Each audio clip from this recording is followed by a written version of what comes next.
Le Burkina Faso a vécu un bouleversement inattendu. En une seule nuit, 113 noms ont été cités, des élites politiques, militaires et médiatiques dont les comptes ont été gelés sans préavis. Le message est clair, l'impunité ne sera plus tolérée.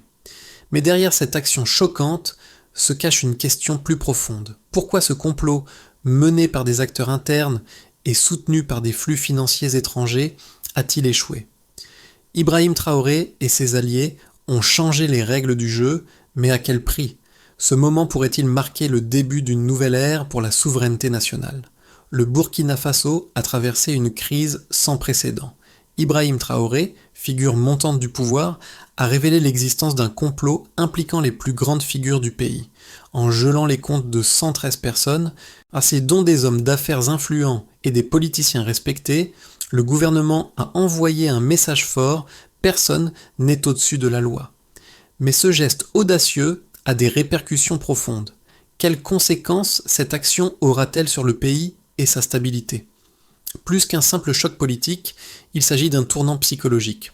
Le peuple commence à réaliser que la souveraineté nationale peut être défendue non seulement sur le champ de bataille, mais aussi dans les ministères, les banques et les médias.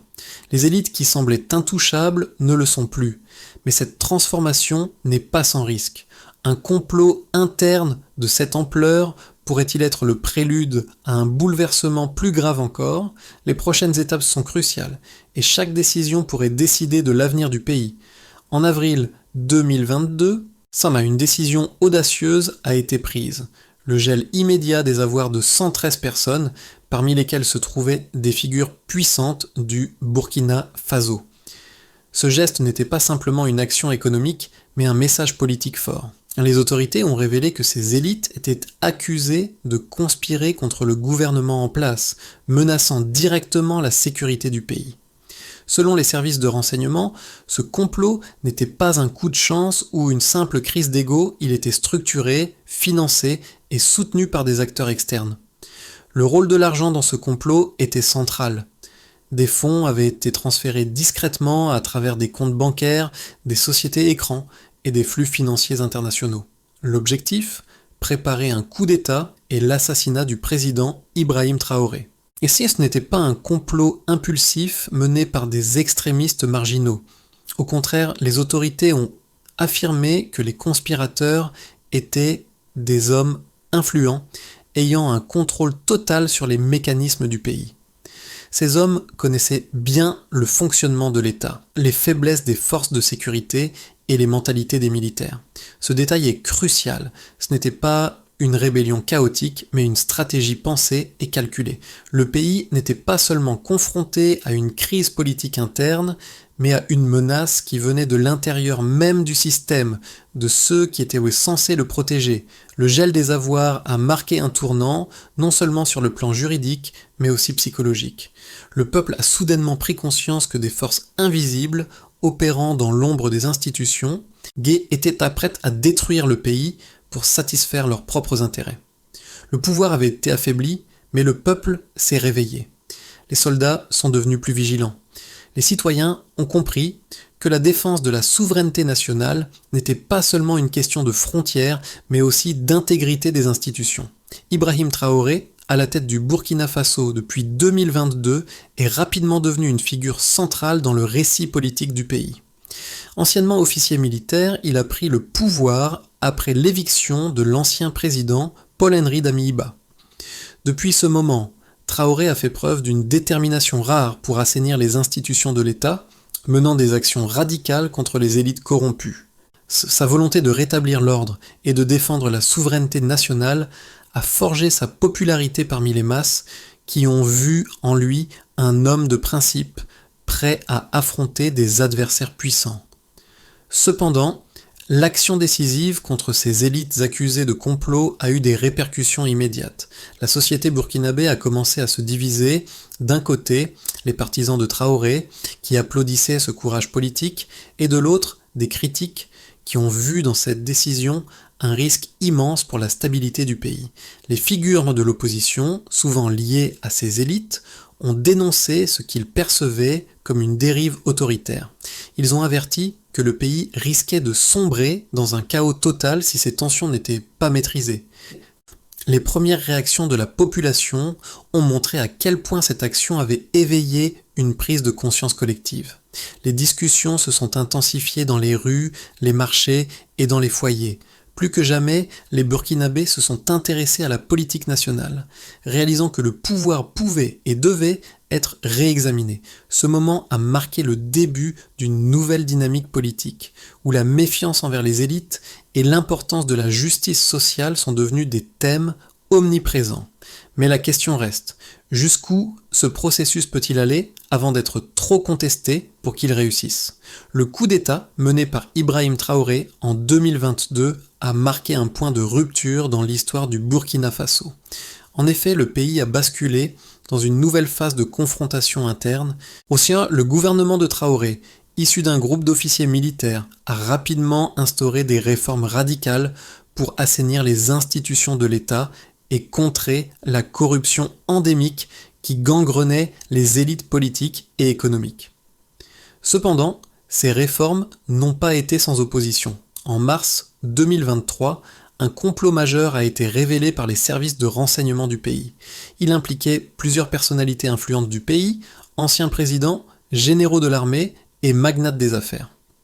Ces individus, selon les autorités, étaient accusés d'avoir financé et orchestré des tentatives de renversement du régime en collaboration avec des puissances étrangères.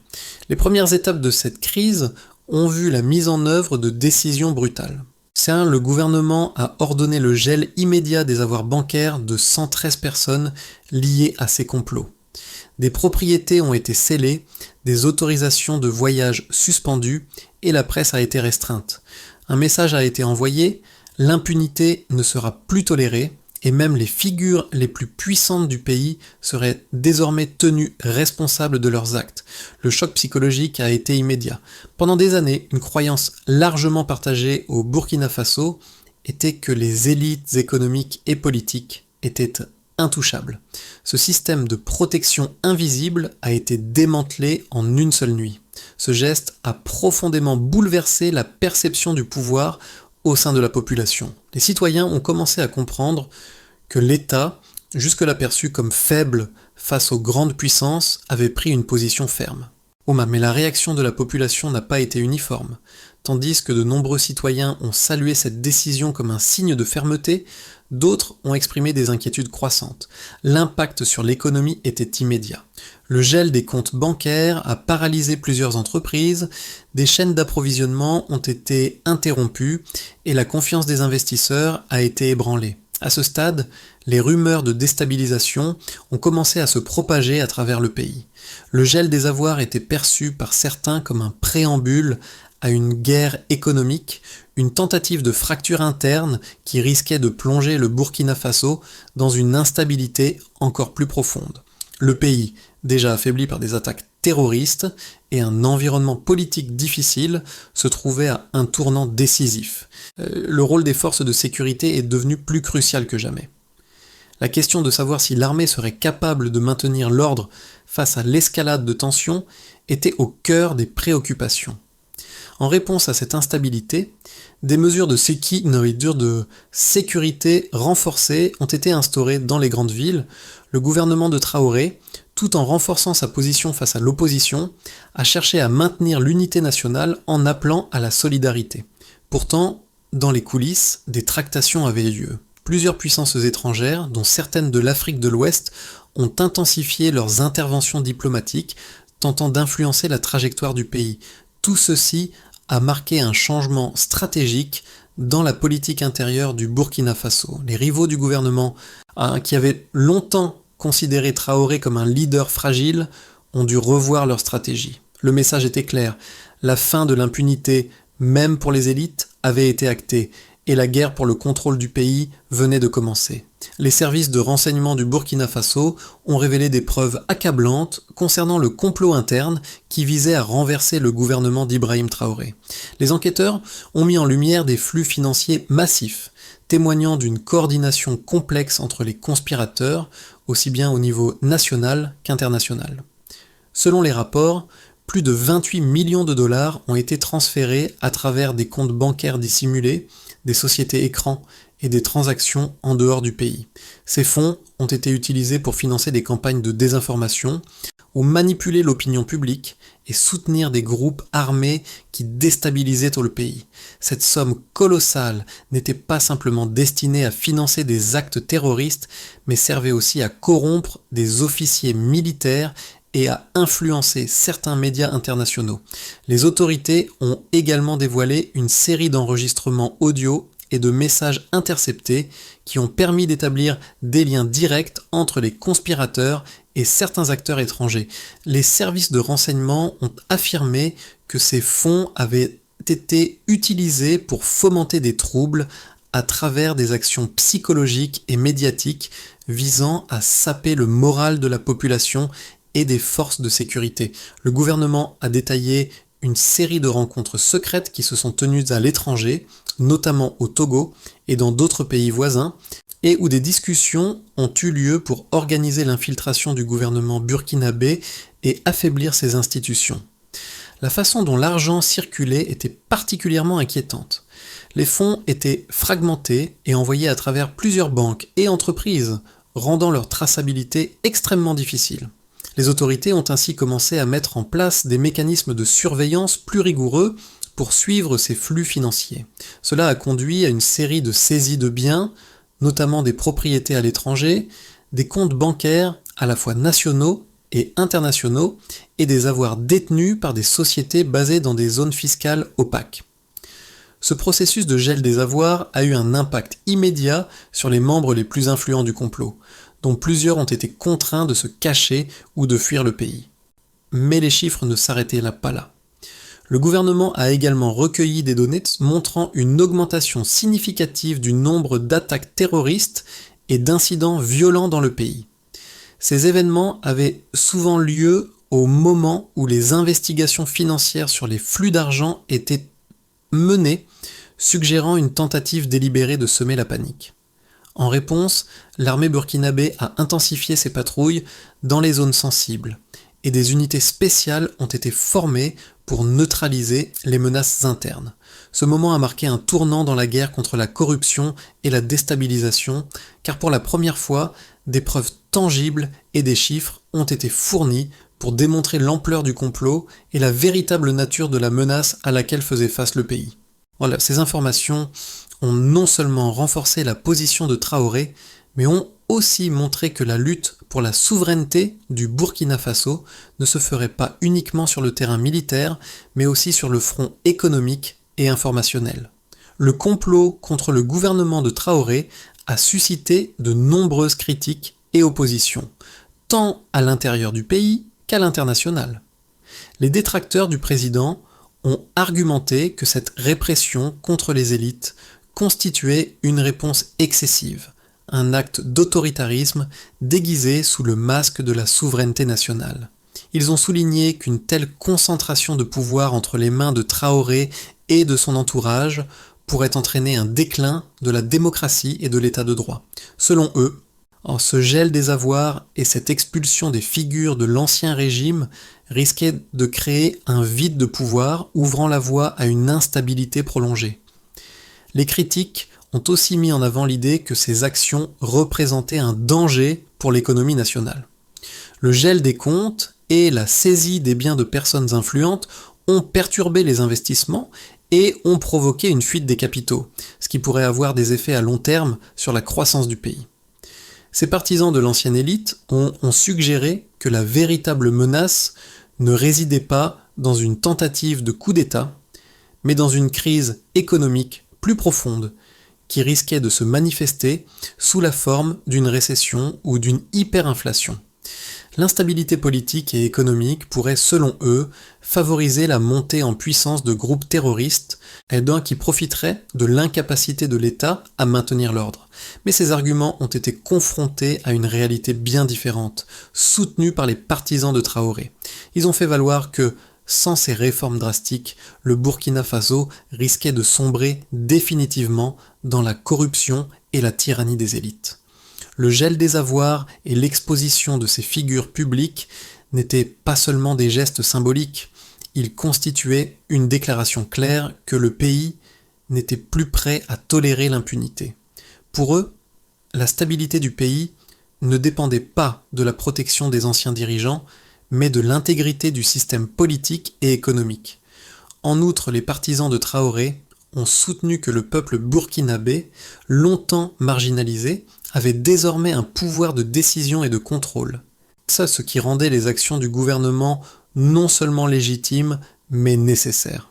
Ce changement de paradigme a permis de faire naître une conscience nationale collective, un réveil des citoyens qui, au-delà de la politique, étaient désormais prêts à défendre leur souveraineté et leur avenir. Une vérité plus profonde a émergé à ce point de l'histoire. Ce n'était pas seulement une guerre pour le contrôle du pays, mais une lutte pour la définition même de la souveraineté. Lorsque le gouvernement burkinabé a gelé les avoirs de ses 113 élites, il a révélé quelque chose de plus qu'une simple crise politique. Il a exposé un système de manipulation globale, une influence étrangère et des flux financiers invisibles qui jusqu'alors avaient échappé à l'attention de la majorité de la population. Ce n'était plus un simple conflit interne ou une tentative de coup d'État, mais une opération structurée, soutenue par des acteurs extérieurs, ayant pour objectif de fragiliser un pays déjà éprouvé. La menace venait des bureaux climatisés, des comptes bancaires et des entreprises contrôlées par ceux qui semblaient intouchables. Pour la première fois, l'argent et les récits étaient des armes aussi puissantes que les canons et les soldats. Ce renversement a secoué les certitudes du Burkina Faso et l'a amené à réévaluer sa position sur la scène internationale. Cela a changé la perception de la lutte politique dans le pays. Ce n'était plus une question de prendre le contrôle des institutions, mais de les purifier, de les rendre responsables devant un peuple éveillé. Mais cette confrontation n'était que le début d'une série de répercussions dont l'issue restait incertaine. Les conséquences de cette action audacieuse contre les élites du Burkina Faso se sont rapidement fait sentir à plusieurs niveaux. Sur le plan politique, le pays est entré dans une période de forte tension. Le gel des avoirs et la révélation du complot ont marqué un tournant dans la relation entre l'État et ses institutions. La population, longtemps perçue comme passive face à l'impunité des puissants, a commencé à se redéfinir. Des manifestations ont éclaté dans les rues de Ouagadougou, Bobo-Dioulasso et d'autres grandes villes, exprimant à la fois un soutien au gouvernement et une inquiétude grandissante sur l'avenir du pays. Les forces de sécurité se sont retrouvées sur la ligne de front de cette guerre, non seulement contre des acteurs internes, mais aussi contre une image du pouvoir qui commençait à se fissurer. L'impact économique a été immédiat et profond. Les sanctions économiques, le gel des comptes bancaires et la saisie de biens ont fait trembler les marchés. Plusieurs entreprises locales ont vu leurs activités paralysées, certaines même menacées de fermeture, faute de liquidité. L'incertitude a poussé les investisseurs étrangers à réévaluer leur position dans le pays et de nombreuses entreprises ont commencé à déplacer leurs opérations vers d'autres pays de la région. Le Burkina Faso, déjà fragilisé par l'insécurité, a dû faire face à un autre défi majeur. Donc la gestion de ses ressources économiques, tout en répondant aux besoins immédiats de sécurité et de stabilité. Cependant, les conséquences les plus profondes ont été psychologiques. Les citoyens ont pris conscience que l'État pouvait se défendre contre ceux qui menaçaient sa souveraineté. La croyance populaire selon laquelle les puissants étaient intouchables a été brisée. Les élites, dont la majorité était perçue comme des représentants d'un système corrompu, ont perdu leur aura d'invincibilité. Le message transmis était clair, l'impunité ne serait plus tolérée. Cela a créé une atmosphère d'incertitude, mais aussi d'espoir, pour un avenir où la justice et la responsabilité priment. La riposte des anciens pouvoirs n'a pas tardé. Des voix dissidentes se sont élevées, accusant le gouvernement de se livrer à des purges politiques et de violer les principes démocratiques. Certains ont mis en garde contre les dangers d'un pouvoir exécutif trop concentré entre les mains de Traoré et de ses alliés militaires. En revanche, ceux qui soutiennent le régime ont vu dans cette action un signal de fermeté et de détermination. Le président Traoré a gagné un soutien populaire accru, notamment auprès des jeunes, qui voient en lui un symbole de résistance à la corruption et à l'influence étrangère. Ce soutien populaire a été crucial pour maintenir l'ordre, même dans des moments où la menace d'instabilité politique était palpable. Les réactions internationales ont été partagées. Si certains pays voisins ont salué la volonté du Burkina Faso de se défendre contre les complots internes, d'autres ont exprimé leurs préoccupations concernant les implications pour la stabilité de la région. La question de savoir si le Burkina Faso allait réussir à éviter le piège de la répression excessive et à trouver un équilibre entre la justice et la stabilité reste ouverte. Mais ce qui est certain, c'est que la dynamique politique du pays a été irrémédiablement transformée par les événements des dernières semaines. Si l'on se projette sur les 6 à 12 prochains mois, on peut imaginer 3 trajectoires possibles pour le Burkina Faso, chacune avec des implications profondes pour son avenir politique et économique. D'abord, imaginons une trajectoire plus probable où la situation se stabilise progressivement, mais à un prix élevé. La situation se stabilise progressivement, mais à un prix élevé. Si le gouvernement de Traoré réussit à consolider son pouvoir en réprimant efficacement toute tentative de renversement, tout en menant une série de réformes économiques pour stabiliser le pays. Le soutien populaire reste élevé, notamment parmi les jeunes, et la résistance des élites corrompues est progressivement neutralisée. Cependant, l'économie reste fragile. Bien que le pays parvienne à attirer à nouveau des investissements étrangers, l'incertitude persistante empêche une reprise rapide. Le Burkina Faso se transforme en un État plus centralisé, où le contrôle politique est renforcé, mais au prix de certaines libertés démocratiques. L'instabilité persiste dans les régions frontalières, mais le gouvernement réussit à maintenir une paix relative.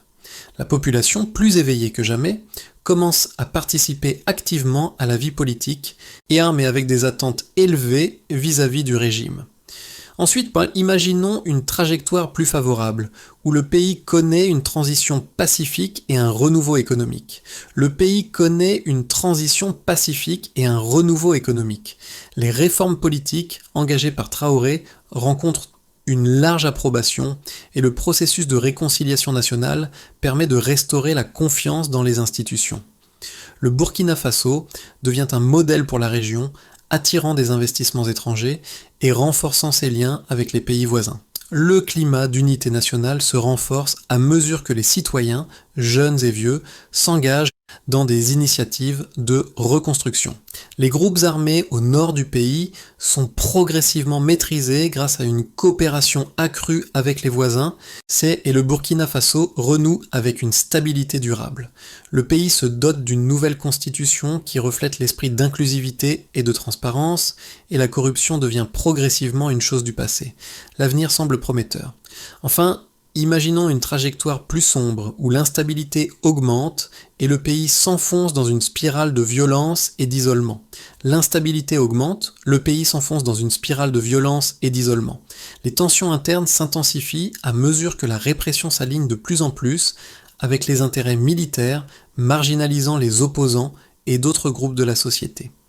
L'économie, déjà fragile, se détériore rapidement sous les effets des sanctions internationales et de l'effondrement du marché interne. La fuite des capitaux s'accélère, et l'incertitude grandit autour du rôle du Burkina Faso dans la région. Des groupes terroristes, profitant du chaos, étendent leur influence dans le pays. Le gouvernement, acculé, se tourne de plus en plus vers des solutions militaires et autoritaires pour maintenir le contrôle, entraînant des violations des droits humains. Les divisions internes deviennent profondes, et l'unité nationale se dissout progressivement. Le Burkina Faso risque alors de se retrouver dans un état de quasi-anarchie, avec une gouvernance fragile et des menaces croissantes à la sécurité nationale. Le choix du scénario dépendra de la capacité du gouvernement à gérer les tensions internes et à assurer une transition vers une stabilité politique et économique. Mais une chose est certaine, le chemin à parcourir sera semé d'embûches. Alors, ce qui se joue au Burkina Faso aujourd'hui dépasse les simples frontières d'un pays ou d'un régime politique. Ce n'est pas uniquement une question de pouvoir, mais une lutte pour l'identité d'une nation, pour l'idée même de souveraineté et de justice. Si vous êtes citoyen du Burkina Faso, ou même d'ailleurs en Afrique, cette situation vous concerne profondément. La question n'est plus seulement de savoir si Ibrahim Traoré réussira ou non à maintenir le pouvoir, mais de comprendre comment un peuple peut se réapproprier son destin face à l'influence d'élites corrompues et d'intérêts étrangers. La réalité que vivent les Burkinabés aujourd'hui résonne bien au-delà de leurs frontières. C'est une prise de conscience collective. La souveraineté nationale n'est pas un concept abstrait, mais une pratique quotidienne. C'est un droit fondamental que chaque citoyen doit défendre. Les jeunes, en particulier, jouent un rôle crucial dans ce processus. Ils ne sont plus les spectateurs passifs d'un système politique défaillant, mais des acteurs déterminés à forger un avenir meilleur, loin des divisions et des manipulations des élites du passé. La jeunesse du Burkina Faso, mais aussi d'autres pays africains, doit voir en cette lutte un modèle, celui de la résistance face à l'injustice, celui de la possibilité de réécrire l'histoire à travers la solidarité et l'engagement collectif. L'avenir du Burkina Faso n'est pas encore écrit, mais il appartient à chaque citoyen, à chaque voix qui se lève pour dire non à la corruption et à l'impunité. La route sera difficile, mais chaque pas vers un Burkina Faso plus juste et plus souverain est un pas qui inspire d'autres peuples en quête de dignité et de liberté. Pour qu'un véritable changement puisse s'opérer au Burkina Faso, une série de réformes profondes et soutenues est nécessaire. La voie vers un avenir stable et prospère repose sur plusieurs étapes clés, chacune nécessitant un engagement clair du gouvernement, mais aussi de la société civile et des citoyens dans leur ensemble. On peut aussi esquisser un parcours possible vers la stabilité et la réconciliation. Pour commencer, parlons de la réconciliation nationale et l'inclusivité. La première étape consiste à rétablir la confiance entre le gouvernement et les différentes couches de la société.